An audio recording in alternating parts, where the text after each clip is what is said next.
avec votre aimable autorisation, Ah bon? on va dire un ou deux mots sur la paracha, parce qu'il y a quelque chose de très actuel dans la paracha. Et c'est quoi qui était actuel dans la paracha? C'est la guerre. La Torah parle d'une guerre mondiale. Et si on lit le récit dans la Torah de la guerre, l'impression qu'on a, c'est que Erchehu, Avraham Avinu, il est de côté dans l'histoire. Mais il a été, disons, comment on dit, Nishav. Il est devenu, il a participé à la guerre à cause d'un membre de la famille, Lot, son neveu, qui a été pris prisonnier. C'est comme ça, si on lit l'histoire, ça c'est l'impression qu'on reçoit. Mais ce n'est pas l'impression qu'on reçoit quand on lit Chazal. Et maintenant, Chazal, il lit la chose suivante. C'est écrit, je vous lis quelques versets, c'est écrit « Vayashuvu vayabau el ein mishpat, ki kadesh » Après qu'ils se sont battus quelque part, ils ont eu des batailles, ils sont rentrés, ils sont arrivés, la Torah nous dit à un endroit qui s'appelle Ein Mishpat, l'œil de la justice. Et le Midrash Rabbah, il dit, c'est quoi l'œil de la justice? Il voulait arriver là-bas avec l'intention de rendre aveugle l'œil qui étalait ou qui répandait la justice dans le monde. À qui ça fait allusion? Ça fait allusion à Avraham Avinu.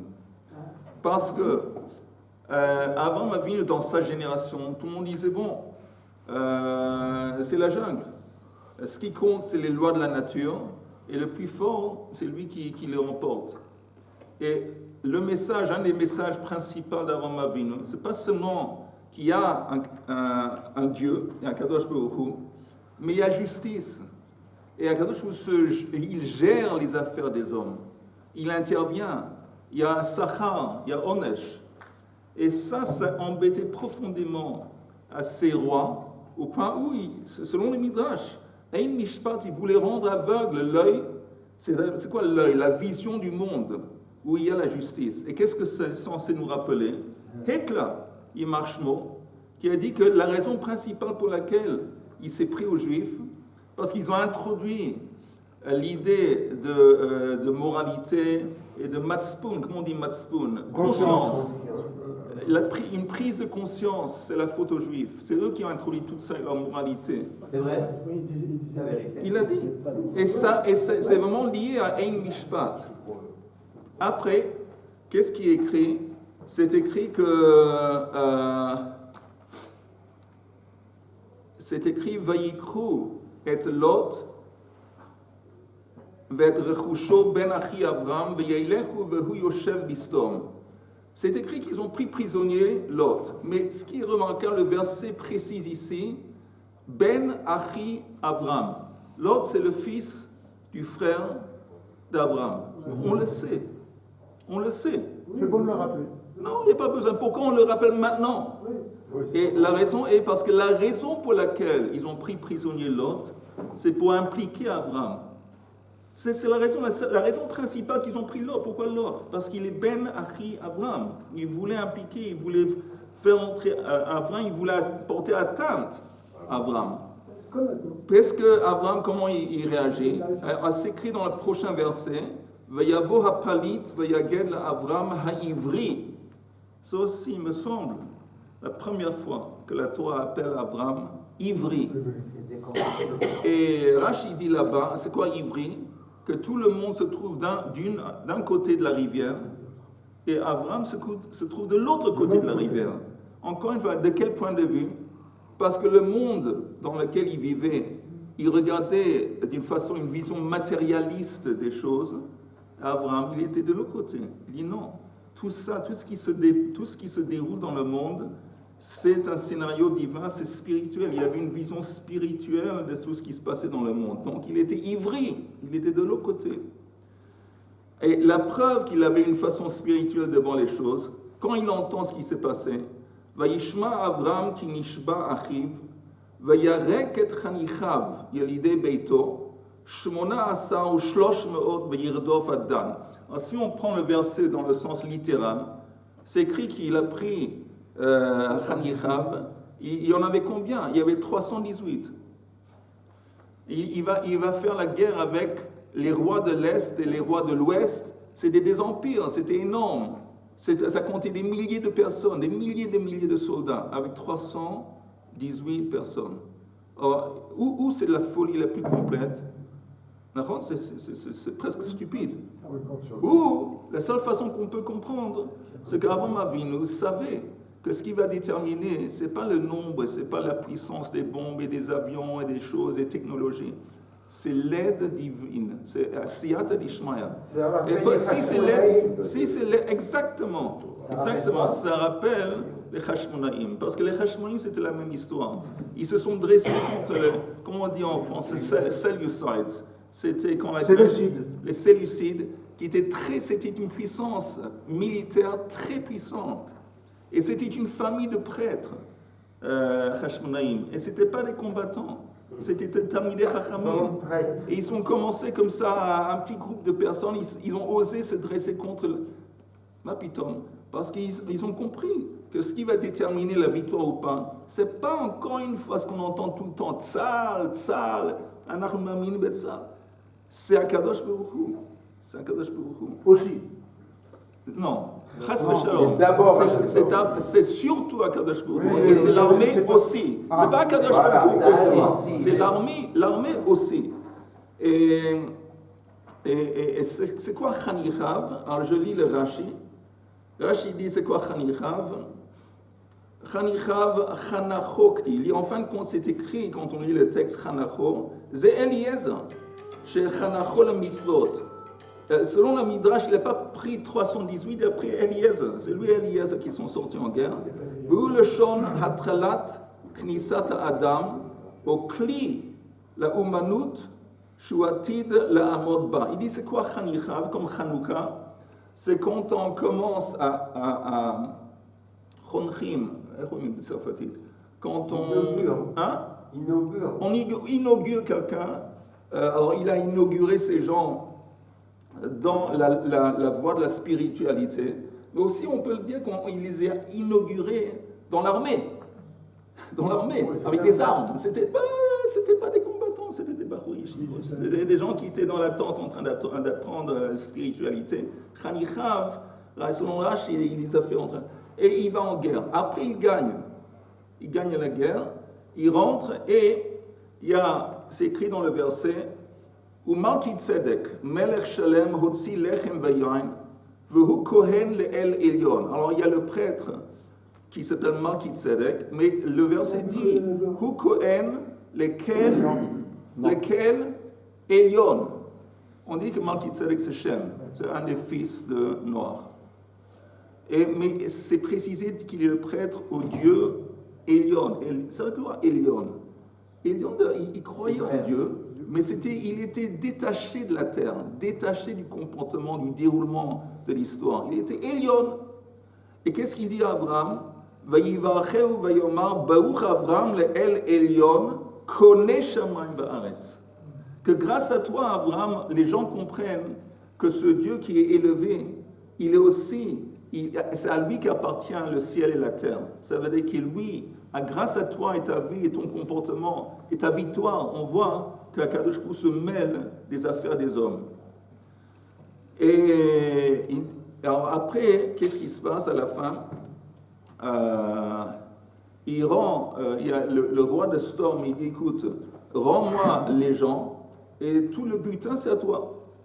Alors qu'est-ce qu'Abraham répond? Vayomer Abraham el melech Storm. Harimot yadi el Adonai el Elyon koneh shamayim va'aretz. Im michut v'ad tzchoch nal v'im ekach mikol asher lach v'lo tomar ani ha'esharti et Abraham. Tu prends tout, je ne veux pas du butin du tout. Pourquoi? Et l'expression qu'il dit, c'est im michut v'ad tzchoch nal. Je ne vais pas prendre de ça quoi que ce soit à partir d'un fil, et sornal un lacet. Alors, les sages, ils disent, dans le mérite de ça, Michoud, qu'il a dit un fil, ses descendants vont mériter d'avoir du trelet, d'avoir le trelet dans les tzitzit. Et dans le mérite du fait qu'il a dit un lacet de la sandale, la tzrochnan, ses descendants vont mériter de mettre les lanières des tefilines. Maintenant, la question est, quel est le lien? Ça veut dire quoi? Quel est le lien? Alors, il y a dans Shir HaShirim, il y a l'expression Achot lanu ktana. On a une petite sœur dans Shir HaShirim. Et les sages, ils disent, ça fait allusion à qui, la petite sœur? Ça fait allusion à Avraham Avinu. Pourquoi? Parce que quand on dit Achot, en hébreu, on dit aussi les Achot. Les Achot, ça veut dire que quand il y a une déchirure, comment on dit en français quand il y a une déchirure, et on remet les morceaux en... Repriser. Oh. Alors, Avraham Avinu, il a reprisé. C'est pour ça qu'on l'appelle sœur, petite sœur. Ça veut dire quoi repriser? C'est écrit qu'au commencement, quand Akadosh Baruch Hu crée le monde, la Shrina, la présence, la manifestation divine, elle se trouvait sur la terre. Après le chet d'Adam Rishon, elle s'est éloignée de la terre, elle s'est élevée, elle est montée jusqu'au Rakia, un ciel en haut.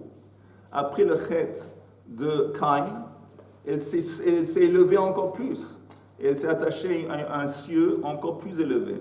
Après le chet de Dora Maboul, elle s'est encore une fois, et encore plus éloignée. Jusqu'à Avraham Avinu est venu. Et il y avait une déchirure entre la terre en bas et entre la spiritualité, la Shrina, qui était maintenant distancée et éloignée. Avraham Avinu, il a reprisé cette déchirure. Il a rebranché le ciel et la terre. Maintenant, c'est à ça qu'il fait allusion le chut, le fil. Moi, avec mon fil, j'ai reprisé.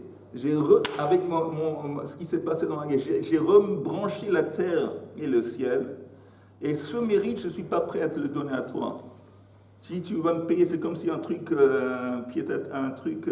non.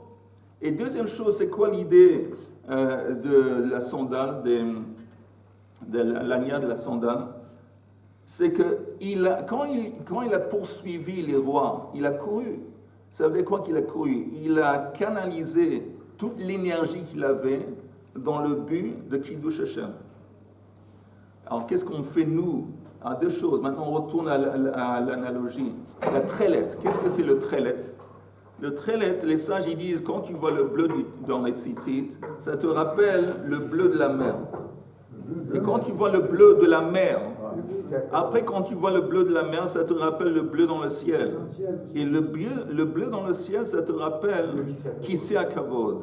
Kisei HaKavod, c'est en fin de compte ce qui est le plus élevé dans toute la création, est ce qui gère le monde. C'est-à-dire dans le mérite d'Avraham Avinu, qui, on a dit, il a fait la reprise, il a avec son chut, il a rebranché ensemble la tienne. Nous aussi, quand on regarde le Trélet, on est censé de se rappeler constamment la racine spirituelle de tout ce qui se déroule dans le monde. Quand on voit quelque chose qui se déroule, de ne pas avoir une vision matérialiste, tout le temps de se rappeler, il y a une racine spirituelle à ce phénomène que je suis en train de voir maintenant. Ça, c'est l'idée du Trélet, dans le mérite de Chut d'Avraham Avinu qui lui-même. Et les lanières des tefilines, de la même façon qu'Avraham Avinu a pris son corps, sa volonté, son énergie, et il a couru avec ses sandales, il a poursuivi les rois, avec les lanières aussi. On va canaliser notre esprit, nos émotions, notre énergie, nos actes au service à Kadosh Baruch Hu. Ça, c'est le parallèle entre Chut et entre Ma'odai Katupo, entre les lanières des tefilines et les sandales. Donc, encore une fois, là je finis, la morale de toute cette histoire, c'est qu'il faut à tout prix se brancher à ce qui représentait Avraham Avinu. La grandeur d'Avraham Avinu, c'est dire aux gens que pas seulement il y a Kadosh Baruch Hu, parce que ça, Shem le savait. Malki Tzedek, il savait qu'il y avait. Ce n'était pas le chidouche d'Avraham Avinu. Le chidouche d'Avraham Avinu, les gens ils pensent qu'il a introduit le monothéisme au monde. C'est faux. Parce qu'on voit que Malki Tzedek, il était Melech lekel Elyon. Il y avait déjà Shem, il y avait déjà une croyance qui existait dans le monde, qu'il y avait un Dieu qui a créé le monde. Mais il était Elyon. Le chidouche il était détaché de... Oui, il était détaché. Il ne gérait pas. l'histoire ou les affaires des hommes. Ça, c'est le Chidush Avraham Avinu. Et surtout maintenant, pendant cette guerre, il faut tout le temps se rappeler de ce qui compte et ce qui va déterminer la fin de cette histoire, c'est Akadosh Baruch Hu. On est pour l'armée, on prie pour les soldats, tout ça c'est vrai, mais pas jamais oublier que ce qui compte, ce qui a déclenché cette guerre, c'est Akadosh Baruch Hu, qui a permis à ce Hamas à faire ce qu'ils ont fait. Et ce qui va nous apporter la victoire, c'est pas l'armée. C'est à travers l'armée. L'armée, c'est encore on dit un cli. Un cli. Mais c'est Akadosh Baruch Hu, et tout le temps. Et si on va faire ça, ça veut dire qu'on va adopter la vision spirituelle d'Avraham Avinu. Et dans ce mérite, Bezrat Hashem, on va mériter une victoire et de Bessot très bientôt. Amen. Moi, j'ai une remarque sur la paracha. Vas-y. Je pense qu'on aurait dû censurer quelques passages. Il critique Ishmaël, etc. Péréadam. Pas politically correct. Voilà, exactement.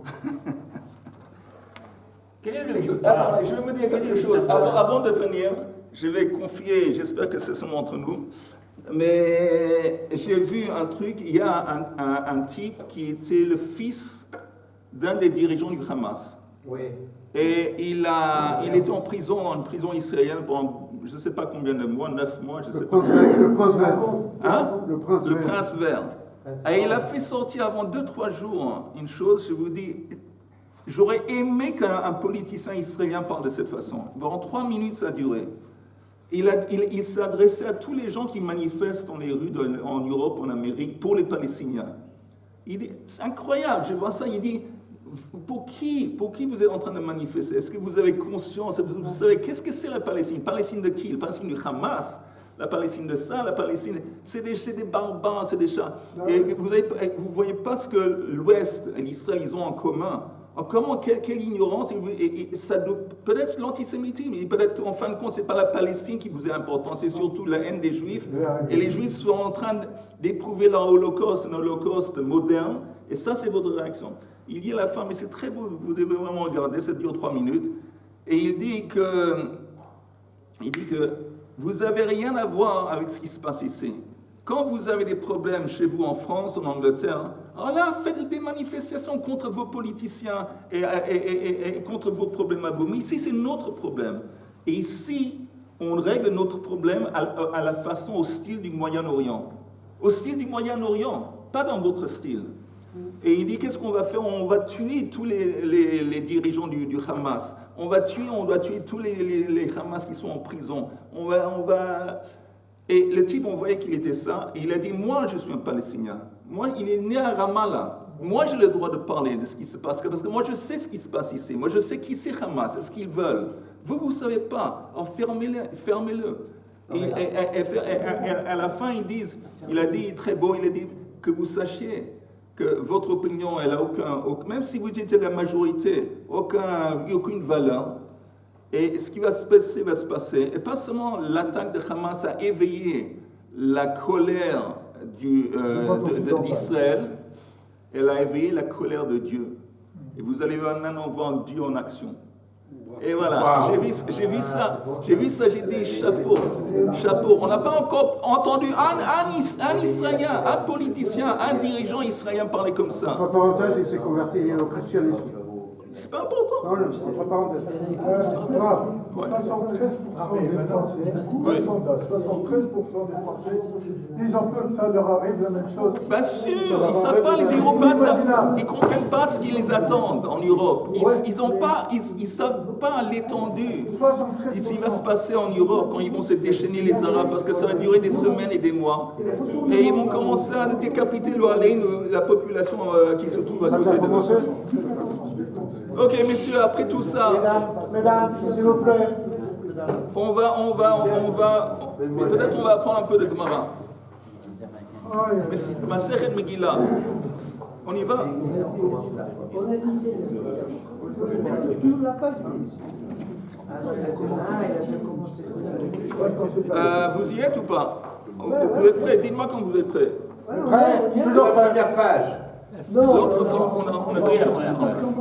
Jeudi, on a commencé ici. Oui, on a commencé, on est arrivé juste... oui, voilà. S'il vous plaît. Alors, On avait demandé avant que selon la Mishnah, la Megillah peut être lue par les villageois le 11, le 12 ou le 13 de Adam. Ça, c'est gentil. Vous vous rappelez? Et la Gemara voulait savoir, on ne peut pas, dans la Megillah, c'est écrit que la Megillah doit être lue le 14 ou le 15. Alors de quel droit ils ont établi que ça va être le 12, le 11, le 12 ou le 13? je vérifie si dans la Megillah, il y a écrit que la Megillah doit être lue le 14 ou le 15. Oui. On va voir le texte. Oui, mais non. On connaît la Megillah, pour Hachem. Alors, de quel droit est-ce que les sages ils disent on peut lire la Megillah le 11, le 12 ou le 13? Et ça fait comprendre. donc, la question qu'on a vue auparavant, c'est où est-ce qu'il y a une allusion dans le texte? Parce que c'est sûr que c'est Anshe Knesset Agdola qui ont prévu cette option, cette possibilité. Où est-ce que c'est dans le texte? Et on avait dit qu'une des explications, que c'est écrit Bezmanehem. Le mot Bezmanehem, dans leur temps, on a établi que ce mot dans leur temps, vous allez fêter et lire dans ce temps, dans leur temps, le mot il est en plus, et donc c'est ça qui est une allusion à l'idée que la possibilité de lire plus tôt. Alors encore une fois, où est-ce qu'on est arrivé exactement? Ok, Amar Rab, c'est ça, Amar Rab Bar Bar Chana. Est-ce que vous vous rappelez où on est arrivé l'autre fois? Oui, on m'a appris. Où?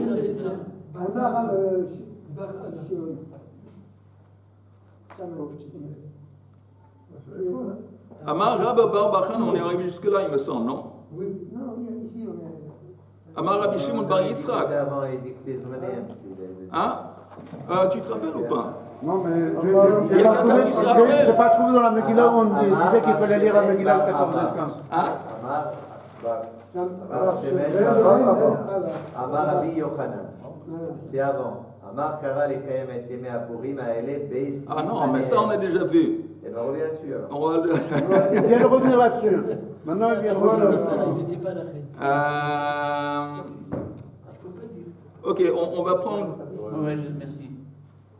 On va regarder le Rabbi Shmuel Bar Nachmani. C'est presque la dernière ligne étroite de la Gemara.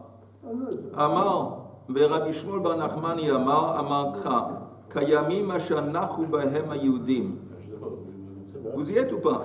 Kayamim, comme les jours dans lesquels les Juifs ils ont été sauvés. Et c'est écrit Kayamim, comme les jours. Yamim Kayamim, les rabot, Yud Aleph et Yud Bet. C'est un autre enseignement, une autre source qui fait allusion au fait qu'on a 2 jours de plus optionnels dans lesquels on pourrait lire la Megillah. La Gemara dit pourquoi tu dis le 11 et le 12? Peut-être c'est le 12 et le 13, c'est pas le 11. Oui. Amar Rabbi Shimon Bar Yitzhak. Vous l'avez? Vous êtes avec moi dans le texte. Amar Rabbi Shimon Bar Yitzhak, Shlosh Esrei Zman Kehila Lakol. Il dit non, parce que le 13, c'était le moment d'un rassemblement et de la guerre pour tout le monde. En fin de compte, la guerre que les Juifs ont livrée contre leurs ennemis, c'était le 13. Donc ça laisse entendre, c'est sous-entendu que le 13, on peut lire la Megillah dans le 13, parce que la victoire, en fin de compte, a eu lieu le 13. On n'a pas besoin d'une allusion dans le texte de la Megillah pour inclure le 13, c'est évident que c'est inclus. Si tu veux ajouter encore 2 jours, peut-être c'est le 16 et le 17. Pourquoi tu dis les deux jours, c'est le 11 et le 12? Plutôt, peut-être les 2 jours qu'on va ajouter en tant qu'option, c'est 2 jours plus tard, après le 15, donc le 16 et le 17. Et alors la Gemara rejette, Velo Ya'avor, c'est écrit dans le texte que Lo Ya'avor, on ne peut pas dépasser ces dates. Alors les dates, le 14 et le 15, c'est écrit Lo Ya'avor, on ne peut pas dépasser. Donc il n'y a pas d'option de faire le 16 ou le 17. Ok? Maintenant, Rabbi Shimon bar Nachmani, Shmuel, pardon, Shmuel bar Nachmani, Maïta Amar lo Amar mi bizmanehem zman zmanam. Zmanehem lo masham. Il dit pourquoi il ne s'est pas servi de la source qu'on a vue auparavant, qui fait allusion aux 2 jours en plus, qu'on avait dit bizmanehem. Parce que pour lui, ce limoud, cet enseignement qui fait une allusion, zman, zmanam, zmanehem, lo mashmele. Il n'est pas d'accord avec cet enseignement. C'est pour ça qu'il a trouvé une autre source qui dit kayamim. Verav Shemen bar Abba, qui lui s'est servi de zmanehem. Maïta ama lo ama mi kayamim. Pourquoi lui il ne s'est pas servi de la source du mot kayamim? Amar lecha ahu le dorot hu dirti. Parce qu'il dit kayamim, ça fait allusion au jour qu'on va fêter ça dans les générations suivantes. Kayamim, dans les générations qui vont suivre, on va fêter dorénavant le 14 et le 15 comme qui correspondent, kayamim, qui correspondent au jour où ils ont fêté ça au temps de Shushan, au temps d'Esther. Amar Rabba bar bar Chana Amar Rabbi Yochanan, Zu divrei Rabbi Akiva stimta'a. Notre Mishnah, selon Rabbi Yochanan, elle reflète l'opinion de Rabbi Akiva qu'on appelle stimta'a. Stimta'a, ça vient du mot satum. Satum, ça veut dire que quelque chose est bloqué sans faire allusion au nom de l'auteur. Comme par exemple, normalement on dit Stam Mishnah, Rabbi Meir. La plupart des Mishnayot où il n'y a pas d'auteur, normalement c'est l'opinion de Rabbi Meir. Et Rabbi Akiva, on dit aussi Stam Mishnah ici. Il y a beaucoup de Stam Mishnah où l'auteur c'est Rabbi Akiva. Donc Rabbi Yochanan dit cette Mishnah, elle est Stam. L'autre Mishnah en haut de la page. Ce n'est pas écrit l'auteur de la Mishnah. Il dit ça, cette opinion qui dit qu'on peut lire la Megillah plus tôt, les villageois, le 11, le 12, ça reflète l'opinion de Rabbi Akiva Stimta'a. De Darish Zman, Zmanam, Zmanehem. Parce que c'est lui qui a pris, il s'est basé sur le mot Zmanehem. Aval, Chachamim omrim, Ein korinota, ela bizmana. Mais, ça c'est Rabbi Akiva, mais les Chachamim ne sont pas d'accord. Il est contre Rabbi Akiva, il est contre les Chachamim. Les Chachamim disent qu'on ne peut pas lire la Megillah plus tôt que le 14. Donc on apporte à ça une objection. Meitibay. Amar Rabbi Yehuda. Eimatai. Rabbi Yehuda dit quand est-ce qu'on peut lire la Megillah plus tôt? Bezman shahashanim ketiknan ve'Israël shruyin al admatan. Seulement quand shanim ketiknan. C'est le quoi shanim ketiknan, quand les années sont déterminées, consacrées par le Beit Din à Yerushalayim, et Israël shruyin al admatan, et Israël se trouve et habite la terre d'Israël. Ça veut dire pas pendant l'exil, avant l'exil. Aval, bezman azeh, mais de nos jours, après l'exil, ou ilu mistaklin ba, ein korinota ela bizmana. Ça veut dire quoi? Comme les gens regardent la date de la Megillah pour calculer quand ça va être Pesach. Ça veut dire que à l'époque où il y avait le Beit Din qui faisait passer le message quand est-ce que Rosh Chodesh était, par exemple Rosh Chodesh Nissan, les communautés éloignées, ils recevaient le message normalement avant Pesach, ils savaient. Mais depuis l'exil où maintenant il y a des communautés très éloignées, aussi comment eux ils vont savoir quand c'est? Alors pour eux l'indice, pour beaucoup d'entre eux l'indice c'était Purim. Ils savaient que Purim c'était le 14, ils faisaient le compte à partir de Purim pour déterminer quand va être Pesach. Alors si tu permets ou tu leur permets de lire la Megillah plus tôt, le 11 ou le 12, ça risque de créer des problèmes. Ils vont commencer à fêter Pesach trop tôt. Et ça veut dire que les 2 derniers jours de la fête de Pesach, ils risquent de manger Chametz. Donc, selon Rabbi Yehuda, il dit tout ce qu'on voit dans la Mishnah, cette possibilité de lire plus tôt, de toute façon, aujourd'hui, c'est pas la halakha, parce que les gens se servent la Megillah en tant qu'indice pour déterminer quand va sortir Pesach. Alors regardez juste le Rashi. Le Rashi qui dit... Regardez le Rashi qui dit Eimatai. C'est à gauche, plus ou moins au milieu du Rashi, au milieu de la page. Eimatai. Eimatai heikelu chachamim al akfarim. Quand est-ce que les chachamim ont permis aux villageois de lire plus tôt? Bezman shashanim ketiknan, Rashi. Shashanim mitabrot al pi beidin.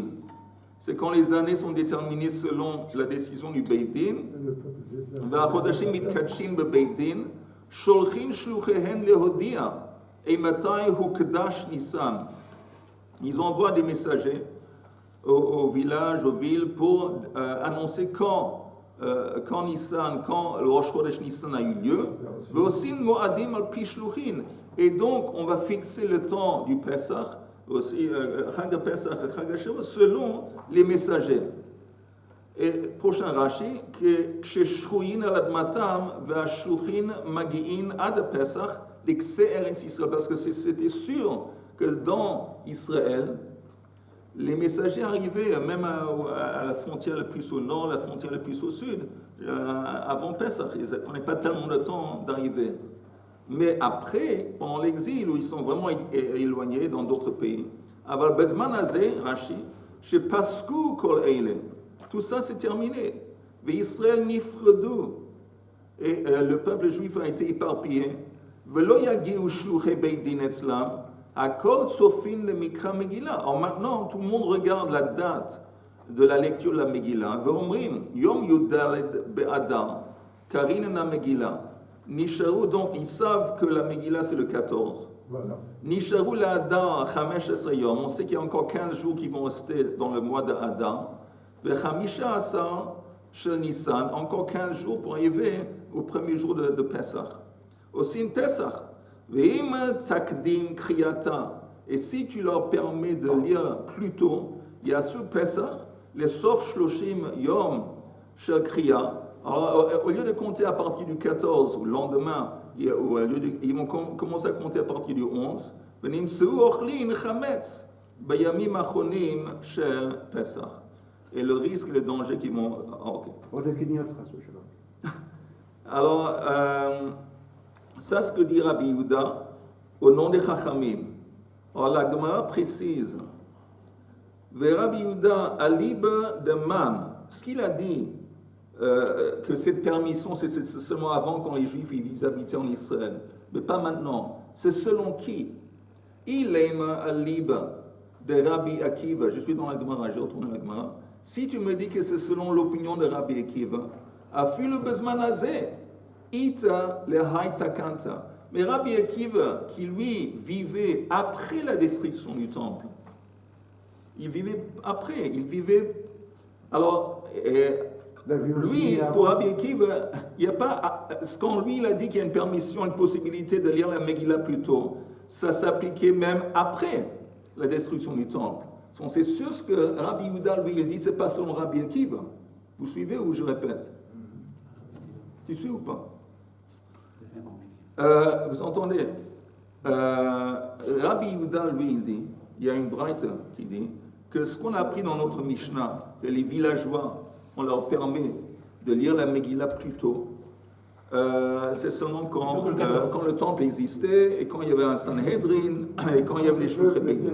Mais maintenant que le temple a été détruit et il n'y a pas tout ça, et maintenant qu'il y a l'exil, maintenant c'est fini. On n'a plus de possibilité de lire la Megillah plus tôt. Pourquoi? Parce que les gens utilisaient la lecture de la Megillah en tant qu'indice pour déterminer la date de Pesach. Mais même aujourd'hui, si c'était le 13, s'il disait que c'était le 13, alors même s'il faisait, David, aujourd'hui, un calendrier, non, un calendrier. Personne n'utilise le Kriyat HaMegillah pour déterminer. Oui, mais il y a. Aujourd'hui, on te dit, aujourd'hui. Aujourd'hui, il y a. Mais avant, il n'y avait pas de calendrier. Et ils utilisaient la Kriyat HaMegillah pour déterminer la date de Pesach. Donc, ça, c'est ce qu'il dit Rabbi Yehuda. OK? Maintenant, ça veut dire quoi? Ça veut dire que avant la destruction du temple, oui, il y avait une possibilité de le faire. Après, non. Ce n'est pas selon Rabbi Akiva. Parce que dans la Mishnah, si tu me dis ça, c'est Rabbi Akiva a dit ce qu'il a dit, même après. Parce que Rabbi Akiva, il vivait après la destruction du temple. Après. Il n'a pas vécu. Il a vécu un petit peu avant, mais il est oui, surtout. Quand c'est qu'il a dit ça, peut-être il a dit ça au moment où. Quand il est devenu Rabbi Akiva, c'était après. C'est-à-dire il a vu les. Il a vu la destruction du temple. Renards. Oui. Oui, ça veut dire que c'était immédiatement après. C'était pas immédiat. Qui te dit que c'était immédiatement? Ça pourrait être 50 ans avant, après. Mais quand il est devenu le Rabbi Akiva, c'était après la destruction. Et quand il a donné cette leçon, après. Donc c'est sûr que ce que dit Rabbi Yehuda, c'est pas selon Rabbi Akiva. Alors c'est selon qui? C'est selon Chachamim.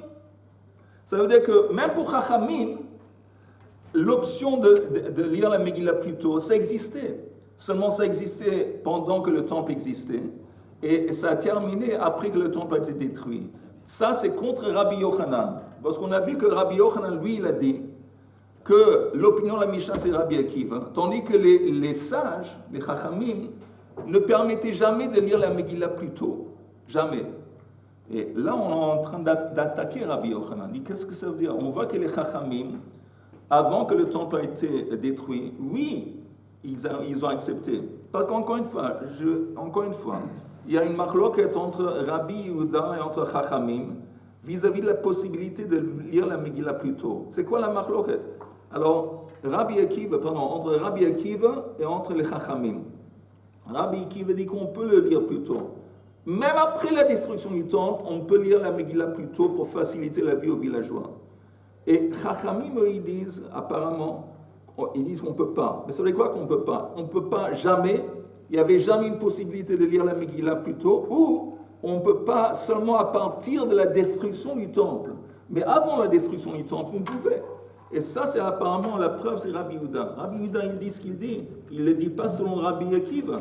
Parce que Rabbi Akiva, même après la destruction du temple, disait qu'on pouvait précéder la lecture. Forcément, c'est comme Chachamim. Alors, on va voir ça dans les mots de la Gemara. C'est 12 et 13. Et donc, c'est le 11 et le 12. Et le 13... On n'a même pas besoin de le dire, c'est sous-entendu qu'on peut le faire le 13, parce que le 13, c'est la commémoration de la victoire contre nos... C'était la guerre, en fin de compte. Alors, c'est sûr que le 13, c'était un jour de fête. Mais pourquoi les Chachamim, ils ne voulaient pas, après la destruction du temple? Non, 14 et 15.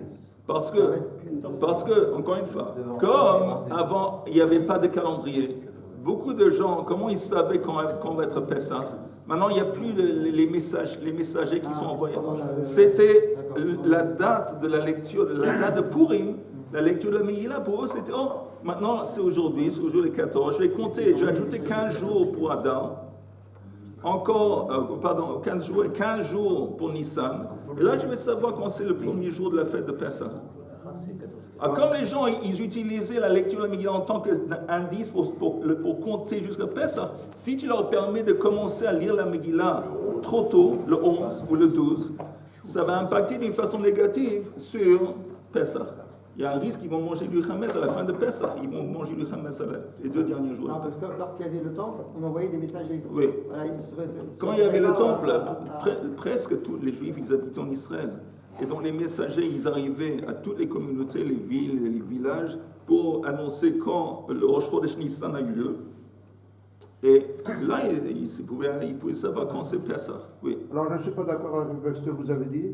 Très bien. Que c'est sûr que le Yud Gimel, on peut lire parce que c'est la Megillah, parce que c'est un jour de fête. 2 choses me dérangent. Premièrement, le Yud Gimel, ce n'était pas un jour de fête, c'était un jour de combat très dur. Et voilà. Et la Megillah, il y a écrit nulle part qu'on la lit parce que c'est un jour de fête. Et par exemple, la Megillah Techa, on l'a lu à Tisha B'Av, il y a écrit, c'est pas un jour de fête pour le moment. Donc c'est 2 choses différentes, premièrement. Premièrement, il n'y a pas de relation entre lire la Megillah et le fait que ce soit un jour de fête. Deuxièmement, le 13, c'était pas un jour de fête. Dans la Megillah, il y a écrit que les jours de fête, c'est le 14 et le 15. Et je ne vois pas pourquoi maintenant on dit que le 13, c'est un jour de fête. Tu viens de te contredire. Dans la Megillah, on dit que les jours de fête, c'était le 14 et le 15. Oui, et pas le 13. Ok, alors d'abord, vis-à-vis de ça. Alors la Megillah était lue pendant un jour de fête. Je ne sais pas. Oui, non, le 14 et le 15, pour une, c'est un jour de fête. Non. Purim, c'est un jour de fête. Oui. Et notre part, on lit la Megillah Le 14 et le 15. 15. 14 et 15 jours de fête. Maintenant, on demande en tant qu'option, est-ce qu'il y a des allusions qu'on peut ajouter encore 2 jours? On peut ajouter 2 jours. Maintenant, on ne peut pas ajouter 2 jours après le 15, parce que c'est écrit dans la Megillah, Loya avant. Mais donc, apparemment, on va ajouter 2 jours avant le 14. On dit peut-être les 2 jours avant le 14, c'est le 12 et le 13. Et la Gemara rejette parce qu'elle dit le 13, c'est de toute façon, quelle est l'expression utilisée par la Gemara? Zman kehila lakol. J'aimerais maintenant regarder à cause de ta question le Rashi pour voir, parce que tu as raison, c'est pas parce que le 13 c'était un jour de fête. Mais le 13, on Le- jeûnait. c'est devenu- Les combattants. Oui, regardez le Rashi. Regardez le Rashi en haut de la page, à gauche. C'est le troisième Rashi, en haut de la page. Vous y êtes, Shlomo? Piqué. Vous y êtes ou pas? On y est. À gauche, troisième ligne, le Rashi. Zman kehila lakol. Hakol nikalu lehinakem oivehem. Tout le monde s'est rassemblé pour se venger de leurs ennemis. Bein beshushan, bein besham, mais comment? Là, il n'y avait pas de distinction entre Shushan, la ville de Shushan, et les autres villes. Comment shekatu besefer. Helkar, donc, l'otsair kra le ribouye, shiraoui le kriya, de ikar nes bo haya. Donc j'ai dit, le miracle en fin de compte, principal, a eu lieu le 13. Parce que qu'est-ce qui a eu lieu le 13? La victoire. Le nes, la victoire sur nos ennemis. Et les combats. Alors, le combat, mais c'était un combat, C'est-à-dire aujourd'hui, on est en guerre. On ne va pas dire aujourd'hui on va faire un jour de fête parce qu'on est en guerre. Yesh et Kashia, Nekdacha Yehuda. Gevalta Kakashia. Yom Ha'atzmaut, quand c'est? 5, Nissan. Oui. Qu'est-ce qui s'est passé le 5? Alors, Qu'est-ce qui s'est passé le 5? déclaration de l'indépendance. Et qu'est-ce qui s'est passé d'autre? C'est pas là, C'était l'attaque des Arabes contre l'État juif. Oui. Le jour même, ils ont déclaré la guerre contre nous. Quand est-ce qu'il y a eu la victoire d'Israël contre les Arabes qui nous ont attaqués? Pas le 5, c'était beaucoup plus tard. Oui, mais on ne fait pas la victoire, on fait la déclaration de l'indépendance. Et c'est même pas. Mais comment et c'est tu même fais pas, c'est même pas l'indépendance elle-même, parce que dans la Megillah. Mais comment tu fais- Pas dans la Megillah Tatzmaut, puisqu'on parle de Megillah, il y a écrit que l'État d'Israël a été créé le 6 Iyar. Mais de toute façon, tout ce que je voulais te dire vis-à-vis de la Megillah Tatzmaut, que tu vois bien qu'en dépit du fait qu'il n'y avait pas de victoire, au contraire, ils ont déclaré la guerre contre nous, néanmoins, le fait qu'on était prêt à déclarer l'indépendance. Alors, ce qu'ils ont fait ici, le 13, ils ont été prêts à se battre contre leurs ennemis. C'est aussi une expression d'indépendance. Et comme le Rashi, je lis le Rashi, il dit le 13, on n'a pas besoin d'inclure, c'est sous-entendu, comme il y a eu le miracle de la victoire des Juifs contre leurs ennemis, le 13, c'est sous-entendu que l'option de lire la Megillah, elle existe le 13. Alors si tu veux rajouter encore 2 jours en plus, tu n'as pas besoin de rajouter le 13, c'est sous-entendu. Alors tu peux rajouter le 11 et le 12. Comprenez? Capito? Ok, alors on va prendre une pause jusqu'à demain. Hein? Alors le Siyum de Masechet Yoma.